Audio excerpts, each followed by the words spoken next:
자, 콩팥 기능 상실증으로 들어왔습니다. 콩팥 기능 상실증은요, 신부전이라는 말로 더 많이 쓰였고요. 그다음에 요독증이라든지 요독 증후군, 신부전, 콩팥 기능 상실 다 같은 뜻으로 이해하시면 됩니다. 그래서 신부전은 이제 어떻게 정의를 하냐면은, 그러니까 콩팥이 기능을 정상적으로 할 수 없는 상태예요. 그래서 몸에서 대사하고 난 노폐물이라든지 독성 물질이라든지 이런 그 혈액 속에 있는 대사 물질을 콩팥에서 걸러내지 못해 가지고 수분 불균형, 전해질 불균형, 산염기 불균형이 초래되는 상태를 신부전이라고 얘기를 합니다. 우리가 성인간호학 제일 먼저 배울 때 제일 어려웠던 부분이 수분 전해질 불균형, 산염기 불균형 이거잖아요. 물론 산염기 불균형 같은 경우에는 이제 호흡하고도 관련이 있긴 합니다만, 이 콩팥에서 제일 많이 걸러주는 부분이기 때문에요. 총론 강론에서 강의를 할 때 이게 그 신장 기능을 배우기 전에는 총론에 나오는 이 수분 전해질 불균형, 산염기 불균형을 이해하기 어려울 것이다라고 설명을 드렸었죠. 그렇게 시간 투자를 많이 해서 공부한 걸 여기에서 바로 이 신부전을 이해하기 위해서 공부를 한 것이다 라고 이해하셔도 크게 무방합니다. 물론 다른 파트에서 수분 전해질 불균형, 산염기 불균형 관련된 질환들이 있긴 합니다만, 콩팥이 제일 관련이 많다는 거, 그리고 이 불균형을 가장 강력하게 가장 빠르게 해결할 수 있는 장기가 콩팥이기 때문에 이 콩팥이 굉장히 중요하다라는 걸 한 번 더 역설적으로 알 수 있는 내용입니다. 콩팥 기능 상실증은 콩팥 자체에 질환이 있거나 아니면 전신적인 다른 질환에 있어가지고 이게 이제 콩팥으로 전이가 돼서 문제가 된 것, 그리고 다른 비뇨기계의 건강 문제가 콩팥으로 와가지고 손상을 일으킨다, 이렇게 볼 수 있는데요.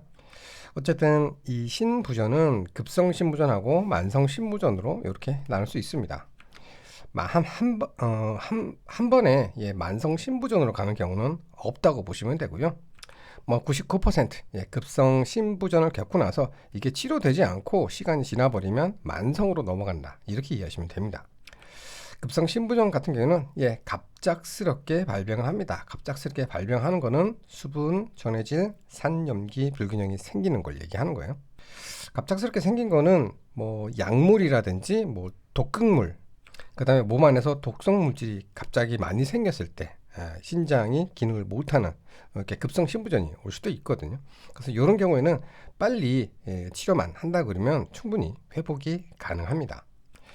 이때 빨리 치료를 못 해주고 시간이 한 3개월 이상, 급성 신부전 상태가 3개월 이상 지속된다, 그러면은 만성 신부전으로 넘어간다라고 보시면 돼요.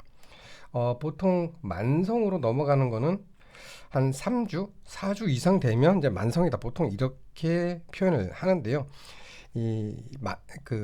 만성 신부전은 3개월이 되는 이유는 가장 큰 특징이 콩팥은 두 개가 있잖아요.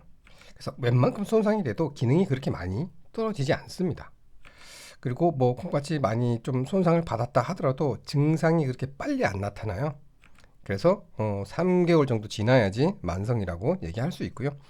그러면 콩팥의 기능이 어느 정도 떨어져야 만성 신부전이라고 하느냐? GFR이라고 하죠. 사구체 여과율. 사구체 여과율이 60ml 이하일 때 만성 신부전이라고 얘기를 하고요.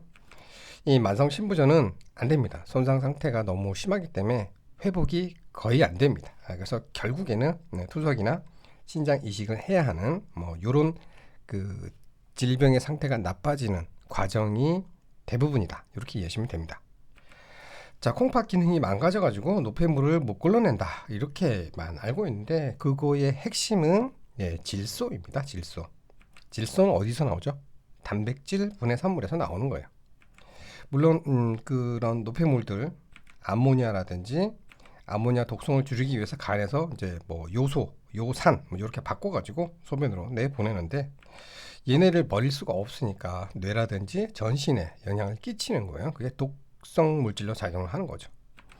우리 몸이 기능하기 위해서 가장 필요한 건 사실 단백질이거든요. 어떤 입체적인 모양을 만들 때는 무조건 단백질이 있어야지만 그런 구조, 복잡한 모양을 만들 수 있고, 그래야지 각각 다른 기능을 하는 여러 가지 효소라든지 단백질 물질을 만들 수 있기 때문에 단백질이 제일 중요한 그런 부분이에요.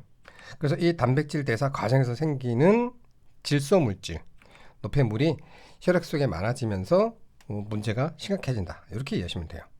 막 그 과정에 뭐 전해질이라든지 수분이라든지 이런 것들이 같이 조절이 되는 이런 특징이 이제 콩팥의 기능의 중요한 부분이죠. 그러니까 개념적으로 이것만 딱 머리에 장착을 하시고 공부를 하시면 훨씬 좀 편하실 거예요. 일단 먼저 급성 콩팥 기능 상실증을 먼저 보실 건데요. 여기에서 나오는 거 거의 대부분이 수분, 전해질, 산염기 균형, 불균형, 요 얘기가 계속 나올 거예요. 특히 이제 병태생리에 들어가게 되면 이제 급성 콩팥 기능 상실이 진행하는 임상 경로를 보게 되면 이제 4단계로 나눠가지고 각 단계별로 수분이 어떻게 되고, 나트륨이 어떻게 되고, 칼륨이 어떻게 되고, 그래서 전해질의 불균형이 생기게 되면 이렇게 심장에 끼치는 영향이 있죠. 그러니까 콩팥의 기능 상실이 됐다라는 거, 점점 콩팥 기능이 점점 나빠지고 있다, 이런 걸 어떻게 알 수 있겠어요? 심전도 보고 확인을 하는 거거든요. 전해질 불균형이 생기기 때문에. 우리 심장 파트에서 요거 심전도 공부를 하긴 했습니다만 그 내용이 그대로 또 한 번 더 나오는 거예요. 그래서 중요한 건 뭔데? 전해질 불균형이 됐을 때 어떻게 중재를 할 거냐, 이게 시험 문제죠.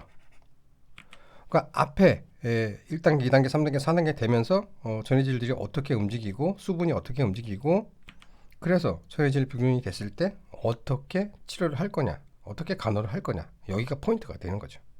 그래서 뭐 나중에 투석도 해야 되고 신장 이식도 해야 되고 뭐 이런 얘기들이 이어지게 되는 겁니다. 교과서의 내용을 요약을 하면 이렇게 한 3페이지, 4페이지 정도밖에 되지는 않습니다만 관련된 얘기들을 다 하면서 앞에서 총론에서 배웠던 거, 뭐 심장 파트에서 배웠던 거 다시 한번 정리해야 돼요. 얘기가 조금 길어질 수 있으니까 좀 짧게 잘라서 하나씩 설명드리도록 하겠습니다.